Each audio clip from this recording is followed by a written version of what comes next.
لیکن کام خاندانی کیا کہ 4 عورتوں کو اس نے برائی سے بولو نا بچا لیا.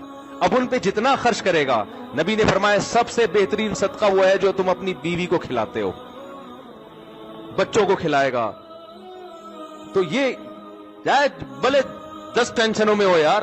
امام احمد بن حنبل کہتے ہیں وہ آدمی جو نکاح نہیں کرتا, بچے نہیں ہیں, اور اللہ اللہ کر رہا ہے بیٹھ کے سکون قلب کے ساتھ, 2 رکعت کی نیت مانتا ہے, انتہائی خوشبو و خضوع. امام احمد بن حنبل کے الفاظ کو میں اپنے الفاظ میں بیان کر رہا ہوں, کوئی ٹینشن ہی نہیں ہے. تو سکون سے 2 رکعت پڑھ کے رو رو کے دعائیں مانگ رہا ہے. ایک یہ ہے کوئی بیوی نہیں کوئی بچے نہیں. دوسرا وہ ہے جس کے بیوی بچے ہیں. اب وہ 2 رکعت کی نیت مانتا ہے, گھنٹی بجنا شروع, سائلنٹ پہ کیا تو وائبریشن, یعنی بیل بند کر دی تو وائبریشن, خوشبو خضوع رہے گا. 2 رکعت کے بعد سلام پھیر کے دیکھا تو میسج آیا ہے بیگم شادیاں کر لی ہیں, گھر کا کوئی خیال نہیں ہے. اگر یہ نمازیں ہی پڑھنی تھیں تو ہمیں نہیں لے کر آتے. آج مجھے گھر والوں نے ڈبل روٹی کے لیے بھیجا. اپنا واقعہ بتانے میں کوئی حرج نہیں, حقیقت اپنا واقعہ. یہ میرے بھائی گواہیں, یہ دوست ہیں, یہ گواہیں. گھر والوں نے کہا بھائی بریڈ چاہیے, اور مسجد کا جو میرا خادم ہے بیچارہ خدمت کرتا ہے شمس, اس کو بول دیں کہ وہ لے آئے. میں باہر نکلا, بھول گیا. پھر میں گھر گیا, گھر والوں نے کہا آپ کو ڈبل روٹی لینے کے لیے بھیجا. میں نے کہا بالکل ذہن سے نکل گیا. اب میں گیا تو دیکھا شمس بھائی جمعہ ہے, نہانے کے لیے گھسے ہوئے. اب میں بیٹھا رہا ہوں کرسی باہر ڈال کے, تو یہ تو ٹھیک نہیں ہے نا کہ جب نکلیں گے تو میں بولوں گا. میں نے کہا چلو جب نکل آئے گا تو بول دوں گا, جب نکلے تو اتنی دیر ہو گئی بھول گیا میں. ایسے ہی پھر میں باتوں باتوں میں گھر چلا گیا.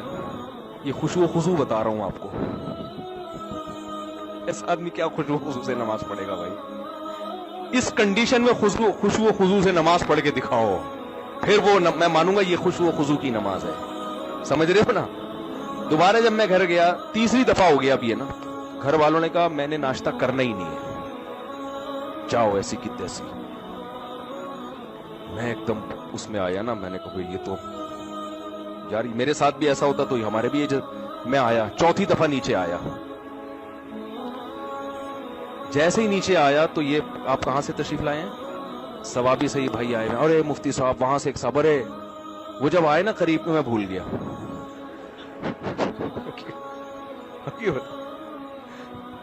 حقیقت بتا رہا ہوں. میں آیا اپنے دفتر میں بیٹھا, لیپ ٹاپ پہ کچھ کام تھا. اب میں سوچ بھی رہا ہوں یار ہوا کیا ہے میرے ساتھ, یہاں تک کہ 1 بجا ہے, اور جب میں نے فون دیکھا تو گھر والوں کا فون آ رہا تھا. بس جو میری کنڈیشن ہے وہ ان کو پتا ہے. میں نے کہا میں تو فون اٹھانے کا میرے اندر حوصلہ نہیں. میں نے کہا آپ ڈبل روٹی لے جاؤ, گھر کے دروازے پر رکھ کر دھاڑ دھاڑ دھاڑ دروازہ بجا دو. اور میں نے یہ سوچا کہ اب ٹوپی کے علاوہ میرے پاس کوئی کام ہے نہیں. اب ٹوپی کیا کرائیں گے, یہ مجبوری ہے بھائی. اب میں صاف صاف تھوڑی رہ سکتا ہوں بھول گیا. ارے بھائی ایسے کیسے بھول گیا یار؟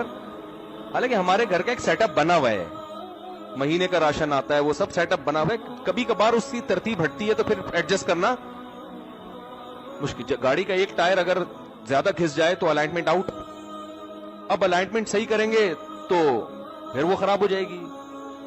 ٹائر نیا ڈالیں گے تو وہ پرانے والے زیادہ گھسے میں, یہ والا تو وہ ادھر سے, اب وہ ایڈجسٹ کرنے میں جب ترتیب آؤٹ ہوتی ہے نا.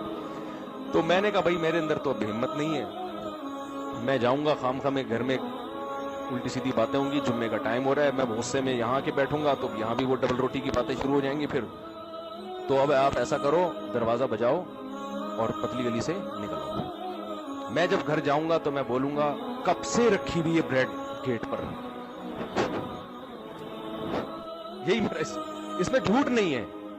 کب سے رکھی ہوئی ہے مجھے خود نہیں پتا کب سے رکھی ہوئی ہے, ایگزیکٹ ٹائم تو معلوم نہیں ہے نا. بندہ دروازہ بجا رہا ہے یار, کب سے رکھی ہوئی ہے. تو یہ میرے ذہن میں پروگرام تھا کہ بھائی ٹوپی بندے پہ ڈال دو. تو آخر یعنی اگر اس میں ناکام ہو گیا تو کہیں گے اس نے, یہی چلتا ہے گھر اسی طرح چلتا ہے. ایسا نہیں ہوتا کہ میں بھول گیا تو میں پھر بھول گیا تو میں پھر بھول گیا تو میں بھول گیا. تو خیر جلدی سے بات ختم کرتا ہوں.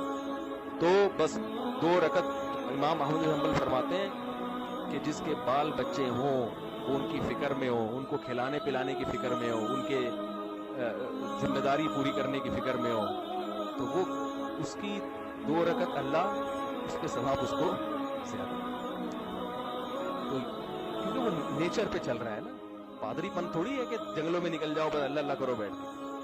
تو اصل جو قرآن کے احکام ہے نا، جس میں وراثت کا حکم ہے، سود سے بچنے کا حکم ہے، بہنوں کو وراثت دینا، کسی کا مال ناحق نہ کھانا، جو کام آپ کے ذمے لگا ہے وہ دیانتداری سے ادا کریں، تو یہ کام مسلمان پہلے چونکہ کر رہا تھا تو ترقی کر رہا تھا، اب یہ کام مسلمان نے چھوڑ دیے ہیں، اور اگر ہم جنت جہنم کو بیچ سے نکال دیں گے نا میرے بھائی، تو مسئلہ یہ ہوگا کہ یہ جتنے ہیں نا اس سے بھی جائیں گے، ایسا نہیں ہو کہ چاند